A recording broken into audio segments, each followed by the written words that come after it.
Welcome to the Spacious Unknowing Network, Sunshine for Your Soul, with Julio and JoJo Rose. We invite you to enter into ecological equanimity in the unified field of spacious unknowing. We open and awaken to broaden your access to the soul rhythm in all of us. We engage in the pilgrimage inward to feel the infinite love that beats in the rhythm of our collective soul.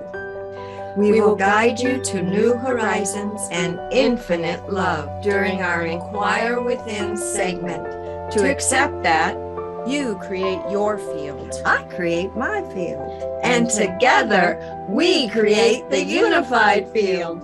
Spacious Unknowing Network with Julio and JoJo Rose starts now. Aloha and welcome to Spacious Unknowing Network. I'm Julio Rose. And I'm JoJo Rose. And today we have a special pleasure of JoJo sharing a story about her soul rhythm and the joining of her will to it. All right. Thank you, Julio. So when I was a child, I grew up in a home where I was loved. Love filled our home. It was the center of our home with my mother, my father, my two older brothers, Jay and Matt, and myself. And so we always played with each other. We were always laughing and enjoying each other. We would go to the beach and have fun in the water. My father was a fish, and he really transcended that to all of us, a love for the water. We would go to a park, and there was a really special park that we would go to. And I remember as an adult, I wanted to find this similar type of equipment, never found it. So it was a big tunnel, and all of us would stand in the tunnel with our feet firmly planted, and we'd reach out to the wall and we'd start moving our hands on the wall, and this tunnel would spin. And so, you know, we were all different sizes and trying to keep up with everybody. And oh, it was so much fun. And we laughed. And I remember, because I was the littlest one, I'd fall down and tumble, and I'd try to get back up, and they kept moving. So it was like, okay, I got to try and stand up here and get with them. It was a lot of fun. And so play was really important in our home with each other. We were always encouraged to play. Anytime we went to a playground, my mother and father were right in there with all of us, enjoying each other. My brothers were big with sports, and they played a lot of baseball, and they always included me. And I just had fun. I enjoyed it. So when I was I believe it was the first grade, there was a piece of playground equipment that I wasn't so sure about for myself, because I'd always had my family around, and it was the monkey bars. And I watched other children cross the monkey bars, and I kind of paid attention to the way that they moved on the monkey bars, and they would move their body to move from one rung to the next and make it all the way across. So I could feel this movement in my soul calling me to go ahead and try it. I was a little tenuous, and so it took me a little time. And I finally said, okay, I'm going to go for it. So I climb up the stairs, and I get to the top, and I have to like really stretch for the first rung. And as I'm stretching for the first rung, I thought, you know, I can do this. I'm going to listen to my soul rhythm and just go for it. So I'm holding on to the first rung, reaching with my body, and I thought, okay, here goes. So I took my other hand and I reached for that first. So I had both hands on the first one, and I took my hand again to the next rung, went to take my second hand, and I fell. That didn't stop me. I kept on going. It was like, I'm going to make it all the way across this thing, all the way across the monkey bars, get to the other side. And so every recess, every morning before school, every recess in the day, guess where I was? I was on the monkey bars, Yes. making my way across. And so on this one particular day, I would say I was maybe a third to halfway across, and I fell and my hands were bloody, which can happen when you're working your hands this way, working on your grip and whatnot. And the playground monitor came over to me and she said, "You can't play on the playground anymore. You can't do the monkey bars. Your hands are bleeding. I'm going to have you stop being on the monkey bars until your hands heal." Well, that was a wallop. I was in that moment a little bit devastated. Knew I had to listen. I couldn't go against what she said to me, but I had to be with it all day. And typically when the day was over with school, I walked home with my brothers. And on this particular day, I ran all the way home. I came through the door and I said, "Mom, I'm going to make it across the monkey bars, but she told me I can't do it anymore. I have to stop and heal my hands. And I got to do this. It's going to kill my spirit if I don't. It's going to kill my spirit. I have to do this. Please." Well, what's wrong with your hands? They have blood on them. Oh, sweetie, this is just little drips of blood. You're fine. You have calluses and you can do this. I know. Well, will you go talk to her, You please? bet. We'll go in the morning. Oh, You will. It'll work. all right. Thank We'll you. make it work. So we did go the next morning. And I talked with Joan, the monitor of the playground. I knew her from when I had gone to a play where her brother and she were actors. And she had told me after the play that she loved acting and that it was her passion.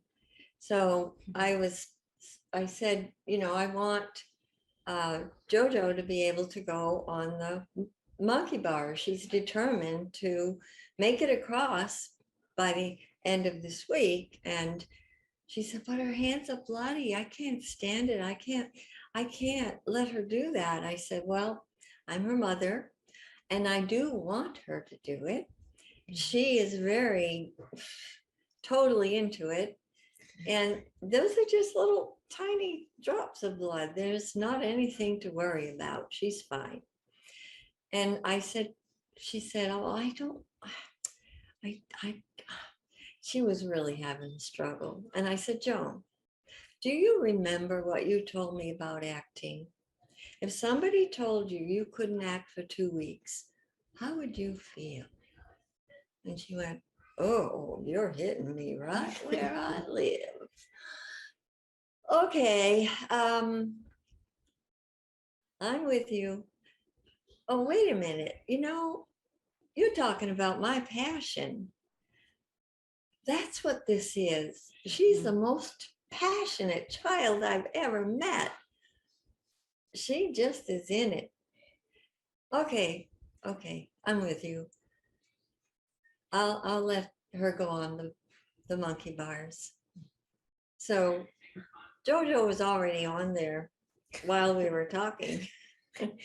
And what I noticed when I turned around was that for the first time, she was swinging her body in the way that would give her the rhythm of how to get from one rung to the other. And she had it. Now she had it. She meant it. She had it. So I knew she'd make it by the end of the week. And I got in the car, went back home. So I kept at it every day. Sure enough, come Friday, guess what I did? I was so excited. I made it across the monkey bars. Again, I ran home. I opened the door and I said, "Mom, guess what? I made it across the monkey bars today, all the way from one side to the other. I'm so happy." Yes. Thank you. Yes, that would make you happy. And that makes me happy too, because you really did mean it and you did it. Yes. You said it and you did it. Yes. That's wonderful. Yes. I love your determination. That has been a continuum in your life since your birth. Just that determination is quicksilver. It just moves you. It moves everybody. And you are so integral to that determination that I have, because you set a tone in our home and you set a tone inside of me that I could listen to my soul rhythm. Yeah, that's true. Well, early on, when you were younger, 2.5, and got a diagnosis that made me exercise with you, and that was for 2.5 years, kneeling at your feet 5 days a week from 9 to 10. And it really opened an electromagnetic field because we did it in the same spot in the kitchen every day.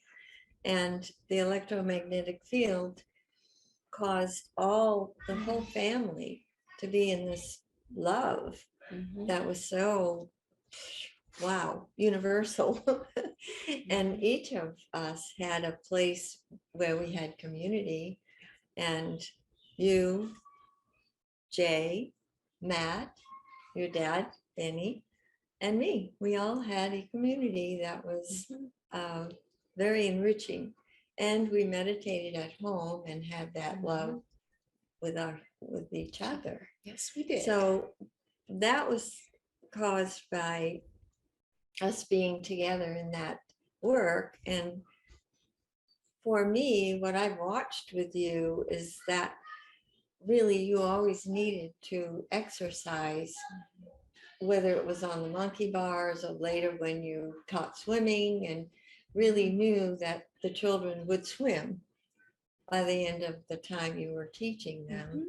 And you can tell of a couple other things, but it was always about exercise. Yeah. And that was the most important thing to you because that was really your soul rhythm set in from what we did together.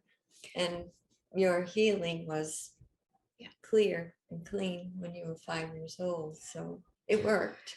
Yeah, and you saying that, the tone really was the love that was between us when we were doing the exercises. So I felt deeply loved and cared for.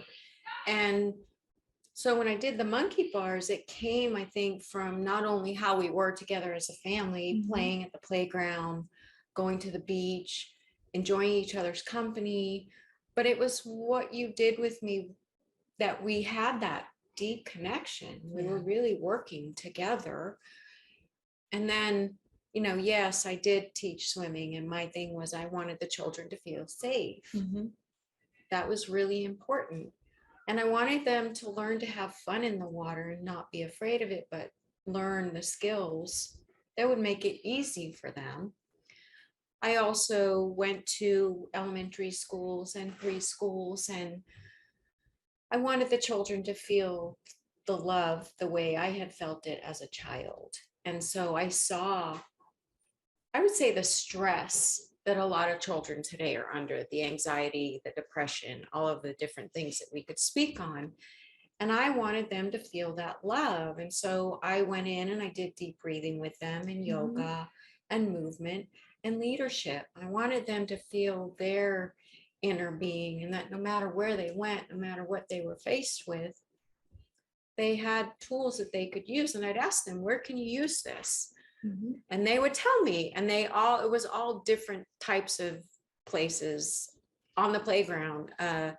Some children, it helped them to fall asleep at night. Some, it took care of their anxiety. Breathing. And I had them breathe deep and did it with them. And then I worked at a gym, and same thing with the adults. A lot of people, when they exercise, they don't breathe, or they breathe incorrectly. And so my big thing was, I want you to understand breath and the breath as you're moving, because without that, you're just going through the motions. So you instilled that in me. I understand. I feel like I came in with it, but you being with me this way instilled it in me and helped me to be connected to my soul rhythm. Yeah, That was fun. I Yeah. enjoyed it. Yes. I do too. Yeah. So my son Jay was he started singing when he was a year old. And when I was pregnant with him, we lived in Boston. And the first time in the theater, there was a huge screen, the bigger than any we had known previously. And there was surround sound. The movie was Ben-Hur. So the kettle drums were very much integral to the music with the movie. And of course, Jay started beating on the inside, and he beat on the drums the whole time we were there. I don't think I ever saw the movie. I just was laughing from his active musical talents already. So when he was here, of course, he sang and he loved music. And when he was, I guess, 6, he and I took piano lessons. I had wanted to play piano all my life. This was the first opportunity I had to take lessons. And my husband had given me a piano, and I love it because when there's a piano in the home, everybody wants to learn to play, and that was a real gift. So when I guess it was in June, I had been playing, and so had Jay, and I decided to quit, and he did too. So it was summertime, and we weren't going to do that for a while. And we always did a lot in the summer and took vacations. And so in the fall, Jay came to me and said, I want to take piano lessons. Well, I had already been with all of that because I did love piano. I loved to hear it played, and I just enjoyed it so much, even for me, that I didn't want to ever fulfill something I enjoyed that deeply through my child. Not any one of them. I wanted their own soul rhythm to be their guide. And that was how I could nurture that within them. And that was my role as mother. And so when he came and said, I want to take piano lessons, I said, no, you can't. I said, why? I said, because I always had to ask you to practice. That means I was wanting you to play piano. You weren't. No. So he came back to me a week later. Mom, can I take piano lessons? No. Oh, I'll play. I'll practice. I know you think that you mean that, but you haven't joined your will to it yet, Jay. So, no. So a month later, he came to me, and oh no, it was a week later. And he said, can I take piano lessons? And I said, you come back to me in a month. A month. And so he did. He came back to me in a month, and he said his teacher at school had told him of a piano teacher that was really good. And I said, well, you're ready. Yes, I will call her today. I said, the only caveat here is, I know if I don't practice, I have to quit. That's right. If I have to tell you, you're not in it. So you will have to quit. But I know that won't happen, Jay, because I can feel how deeply you want to do this. And I know you will. So that was, and he did. Oh, he loved Mozart. He loved Mozart. So Mozart had this little, very soft and gentle way to play. Jay was a little more robust. A lot more robust. And he would come in from school and play really hard. And then as he got all those yayas out, I noticed he would get softer. So his teacher really made him know that that was not his particular way to play the way Mozart did. But Jay would find every single Mozart piece in the music book and ask her if those were the ones he could play. So he was learning, and he stayed with piano. In fact, Jay is a musician, a songwriter, a lyricist, has had music, gone on tour and music on TV and films, and now he produces other people's music. So music has been in his life all his life, and it began there. So this is often what happens with children. There's a soul rhythm, and what I did was I wanted to be very attentive to each of my children's soul rhythm. I had no need to make them into clones of me or Benny.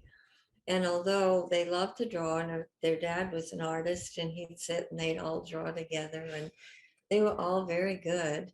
Not me. My art is writing. That's where I stay. Yes, it is. So then the same was true of JoJo. Exercise was her soul rhythm, and she carried it into adulthood. And now I will tell you about Matt.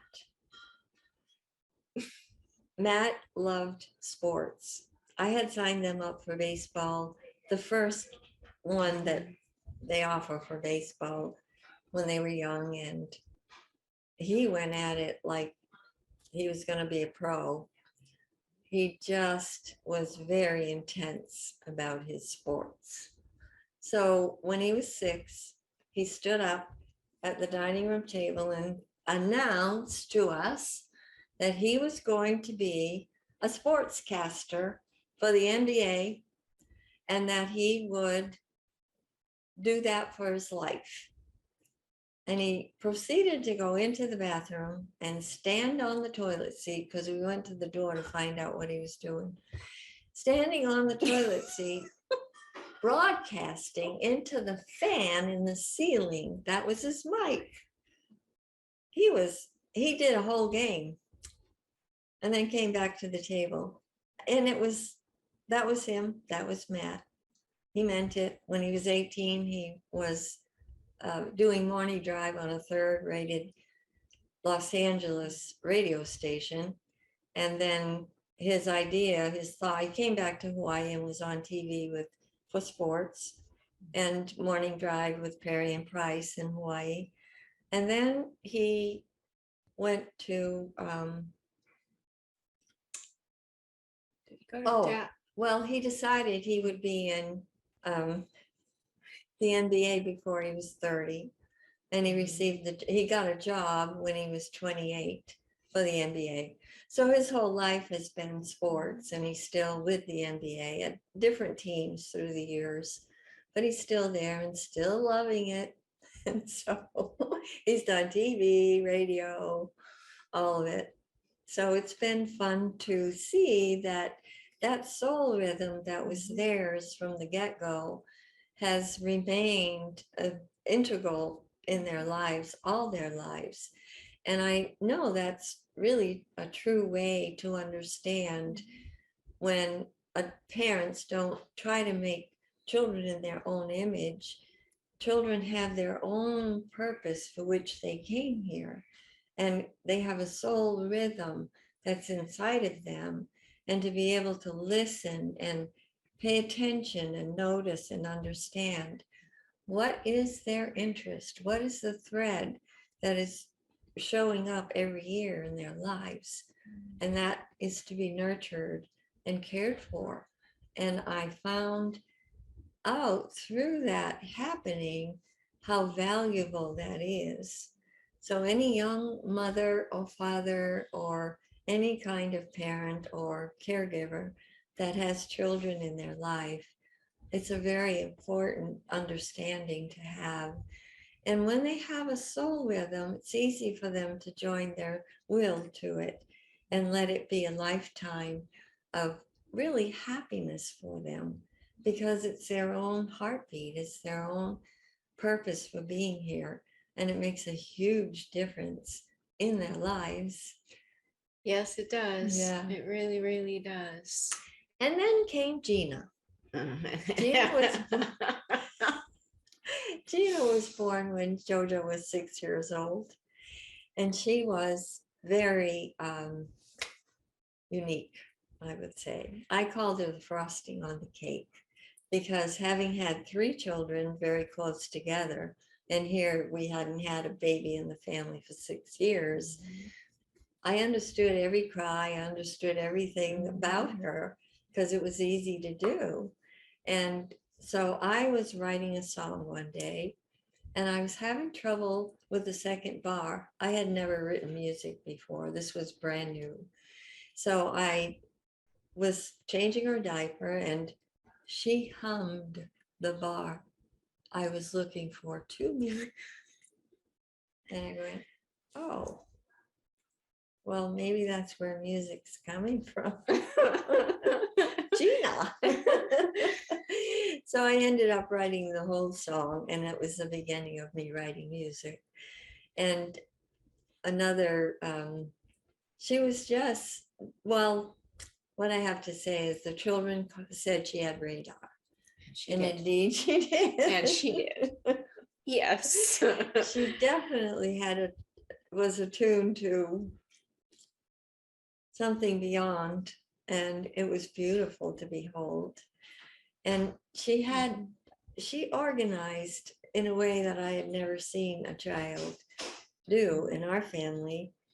When she was 2 years old, she folded all her clothes and put them in her drawer. It was like, okay, well, we have a home full of people who fold clothes, so she may have learned it watching, but definitely she was an initiator of a lot of new things.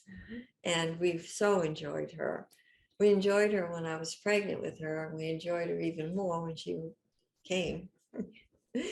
And so she definitely decided every time we talked to her, if we called her by any other name than Gina, she would say, I am just Gina. Okay. And I finally went, is her soul rhythm that she's going to be a justice when she grows up? Well, she is a lawyer, so there's a possibility there. There sure is, yes. But she definitely kept us all on our toes.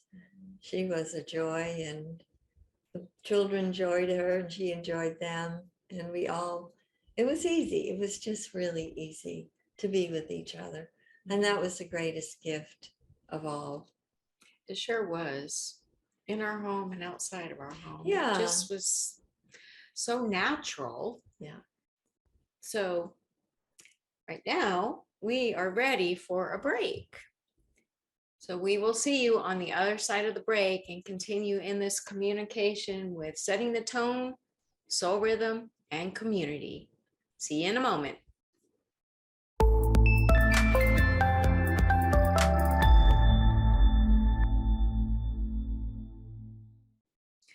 Welcome.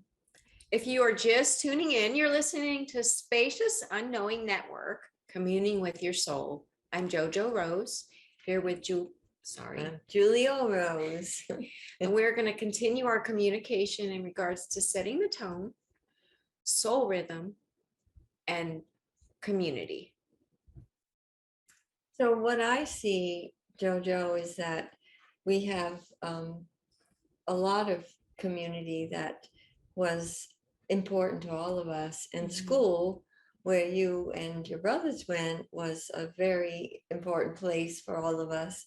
Gina and I used to come there for lunch with all of you because there was a cafeteria and such good food. Yes. And Gina loved to roam the halls after school. We went there after school often because we just did. We loved the teachers and we liked to be there. And I would look for Gina, and she was running up and down the hallway naked. She had taken off all her clothes, which is common for a 2-year-old, but none of my other children had ever done that, at least in a school. And so one of the teachers just loved her. So she took her in her office watched her dress because Gina wouldn't let anybody dress her. She dressed herself. And she was very, very, didn't want anything frou-frou on her, nothing with any girly wrinkles, ruffles. She liked real plain, beautiful colors, but just simple outfits. So that was her style. And she was definitely accepted and loved in the school. And we loved going there. But then we also owned a trailer park. And at that time in Florida, that was an important thing for us to have because we had a home that the people who had owned it previously had built. So it was a split level. We had a beautiful playroom downstairs for the children, and we had 3 bedrooms and 2 bathrooms. So it was plenty large enough for us. Huge kitchen, living room, dining room. And they loved, their father bought a pool table. Oh my goodness, it was so much fun. And I remember going to the pool table and my eyes were right at the level of the table.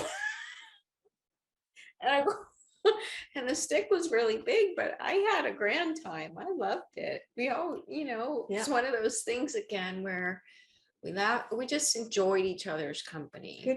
Good memories. Very good memories, yes. And it was wonderful to have the playroom because the children could go play and that was their room. And they were always called to clean up after themselves, and they did. It was easy. They made that play too, which is what they learned when they were much younger. And so the trailer park, we had a large recreation hall. So when in the winter, we had not only trailers, but with families in it, but we large double wide trailers, but we had small trailers that people from the north would come and spend the winter, and we call them snowbirds. Well, they like to be, cared for and treated. So we had potluck dinners at the recreation hall, and I would make the meal for our family and a little extra. So it was for us, and we all went. But the children they grew up in Boston, so up till the time we moved to Florida, so they were used to big family and big feasts, and this was good for them because they were able to talk to all the older people. And so we were very intergenerational with our outreaches and our communities. So it was, well, you tell it. Well, I think, you setting the tone as the mother and the tone being love and really helping us to tap into and recognize our soul rhythm. I think an important aspect to that is having those larger experiences in life and being introduced to the arts, being introduced to different people from different walks of life, different ages, intergenerational. And I remember like not really feeling like anyone was strange. It was easy to treat everyone with that same love that I felt in my own home. It was natural. Yeah, I mean, it was my brothers being in sports, we'd go to the ballpark, and it was a huge field that had like 3 different ball fields on it. And we were always just in the midst of people and talking to them and enjoying each other's company. And really, when my brothers were playing a game, really like being with them, being present with them in the game and enjoying it, and just having fun. And well, you met a lot of people your age. I did. They were playing, exactly. And I'd go and play. Played with them. That's right. And and Gina did too. So it was always enjoyable. What I want to say before I forget it is that the photo that I have with this show says her name is Lisa because her name was Lisa. I'm struggling to call her JoJo as a child because her name was Lisa, but it was Lisa Joan. So hence JoJo for Joan. It became her nickname as an adult. Yeah. And we loved it. Everybody loves it. So we accepted it. And I'm calling her JoJo as a child, just for the people who know her that way. And also, my middle name was Julie. So I took my middle name at some age. At some point. So my name is Julie. And so it's different from the photo, but the others are all accurate. The names are accurate. So Yeah. I did want to clear that up. Because I'm sure that question must arise for anyone noticing. My brother Larry put all the names on there, so anyway. I think the other part I'm remembering that I really enjoy, well, I think as a child, it wasn't the easiest, but when we would go to the art shows. Oh, yes. And I realized that I have a love for art now. And that's integral to the love that I have for art now. And appreciating it, and appreciating it in all its forms, not just, I used to think art was just paintings or drawings, and I've come to recognize that art is poetry, writing, interior design, all these different ways of expressing the creative side of us. And her father, Benny was an artist, and he also was a sculptor. So we loved going to the art shows every now and then on Sunday, and the children would moan, say, oh, I don't want to do that. And we'd say, okay, well, you come with us and enjoy the art show, don't complain. And we're going to go to the playground afterwards for you. And you can play, and then we'll go to dinner as we always do on Sunday. So we'll have a beautiful day. Just join us.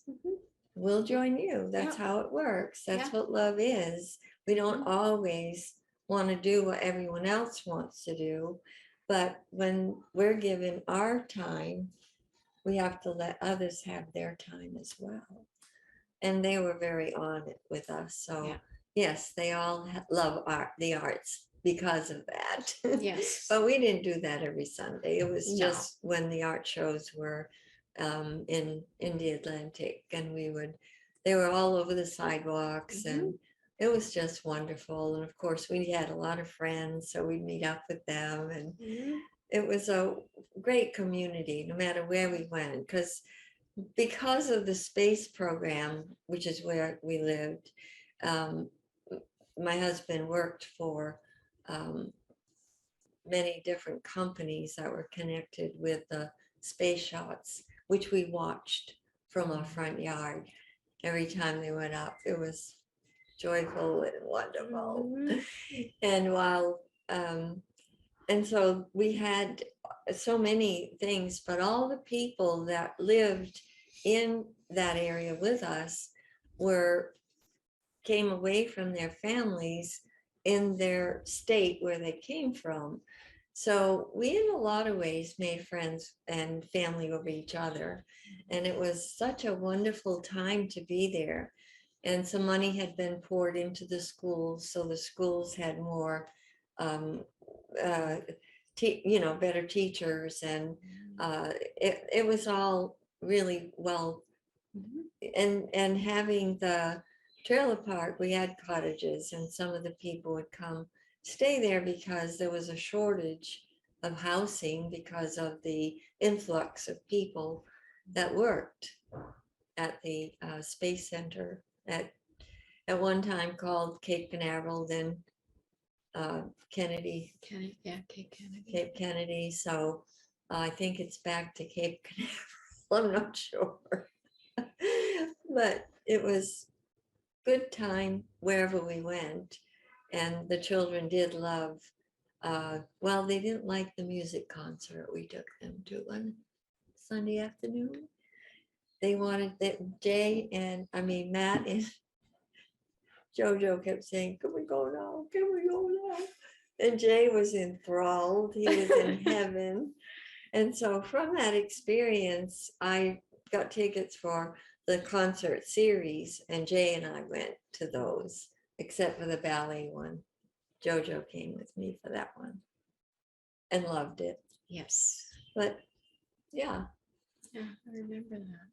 So what I feel really happened in our family, which can happen with anyone listening, is the importance of having a need and understanding that that need is from your soul rhythm, and then joining yourself to the directive that would call for your will to join what it is that you're loving and feeling really connected to, so that there's that's what makes us personal in our life. Until, if we're just living from the ego, things kind of just happen. And sometimes they happen from guidance, but not all the time. So when Spacious Unknowing Network is no, there's a knowing that arises that's connected with the soul rhythm. And there's also the need for the will to join, so that the person is personal with the presence. And there's a portal that opens to allow for clearer understanding of the way to be in our lives, because we do need to understand our place in the world and how we place ourselves, and that we love what we do. We love what we do, and it loves us back. That's what happens. Because although my husband was an artist, he was an illustrator, a technical illustrator in his work. And that was what he did at and he would be given the part that would go in a rocket, and he would render it in 20 minutes. He just was a very gifted man. So he was very present with the children for their art as well. Yeah, he was. Do you remember sitting at the table and doing art with him? Yeah. Yeah. And your brothers? I think what I would like to share with the listeners and the importance of all of this communication is that when a child is deeply loved and cared for the way that I was as a child and have continued to be in my life, that really does set a tone for a person in their life. And although I didn't necessarily care for the art shows, didn't care for the music when we went to it, those have become important aspects in my life. I don't play an instrument. I'd like to learn how to play the guitar. I love to sing. I love to listen to classical music, all different types of music, actually.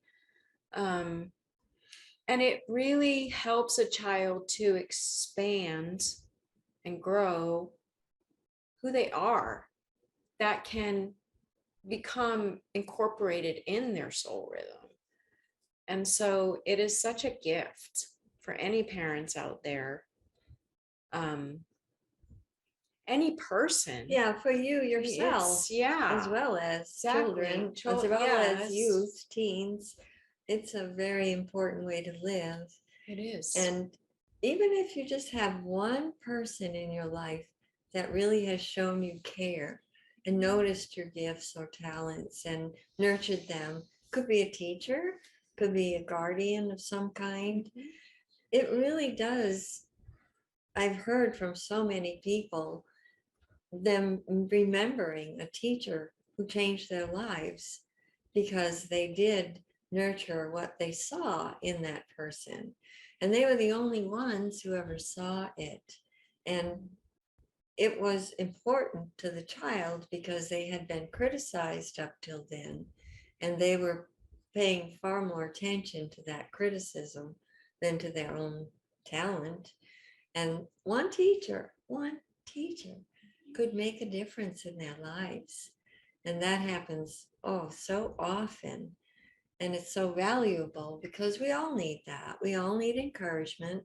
We all need love and care, deep care. And when we give it, we can't help but receive it. Someone who cannot love and doesn't know how to love has a hard time to receive love. And that's understandable. So each of us have a need to learn to love. And from that learning to love, we easily receive love. It's a easy segue, it just is. And maybe the word doesn't even have to be used when that's happening because it's tangible and palpable and real. So, yeah. And as we're talking, I'm recognizing that integral to the soul rhythm is love. Because as you're in that soul rhythm, in that movement, in that flow, there's love that is being poured forth from you, but you receive it. I mean, it comes right back to you through the action that you're in. It's true. With, be it one person, be it a whole group of people, it doesn't matter. Love is ever present. And we all need that today. We all need love. We need to give love and we need to receive love. And it can be simple, or it can be through an actual soul rhythm of work, something that's calling you to be active in your life. That's when the fire rises and you can't help but do it. Yes. It is a need. Yeah, it is. That eternal flame is ever alive. It sure is. Yeah. And community is vital to that. We all need a community as well. We can't be here by ourselves and sustain a life that is full of joy and meaning. And that's really when you all came home from wherever you had been, school or the ball field or playing in the park where there was a ball field, that you and the boys and children from the park would play with you. Yes. That was always, when you came home, you had that same way we all listened to you. Our dinner time was your time. Yeah. Benny and I gave our whole dinner time to each of you so you could tell us about your day. And we loved listening to your day and what you had done and been in. And it was always fun. And we always ended up having a lot of joy from it while we were eating. So it was integral to our life that not only were you learning through being in community, but we all were in our own way and bringing it to each other. And then Benny and I had our time later in the evening where we sat and communicated with each other. So there was always that. And of course, there were date nights for he and I. So you loved having your babysitter come. Diane, she was young and she did games with you. And Benny and I loved to go out to eat, and then we'd go dancing, and it was keeping that love alive that's between a husband and wife. Yes. So that's a necessary part of life too, and we have to make sure that we make time for that, and that's really honoring each other. Yes. And I would be asked by other women, you go to dinner with your husband alone? And I would say, yes. We love to go to dinner. It's so wonderful because it's just he and I, and we talk and laugh and have fun and, keep everything alive in us with each other. And, they thought that was weird. I said, well, what do you do? Oh, we go with a group of friends with their husbands too. Okay, well, that works. If that works for you, this works for me. So, yeah. It's the intimacy, right? It's the intimacy that you had individually in here, and then you had that with each other, and I know you enjoyed each other's Yeah. company because I felt it as a Yeah. child. Intimacy is communication. Yes. So yes. we communicated with you all, and we communicated well with each other. And that's the intimacy of our heart. Yeah. And when we share from that, we're making love with everything we do, because it really is that. There's love in it, and it really makes a difference in everything that we do. Yeah, it does. And in everyone, we had so many life experiences with people who didn't have any love in their life. And it was really to touch into that inside of them by just being with them and listening to them was so rich to all of us. And that's world changing. It is life changing. Yeah. And that became integral to our family as well. Everything that you're saying, the deep care for not only each other, not only for ourselves, but for the people that we came in contact with every single day. Yeah. That's true. I'm thinking of the day that Matt never wore a sweater. He never wore a jacket. It didn't matter how cold it was the Florida morning, because there were some. And he was at the bus stop, and he came running up and into the house, went in his bedroom, got a sweater, brought it down, took it out and ran out the door and went down the hill. And I thought, I'm going to watch this, because Matt never puts a sweater on. Let's see what happens. And I watched him give it to his little friend Dale, who lived in the park and didn't have any sweater. And Dale put it on, and I thought, oh,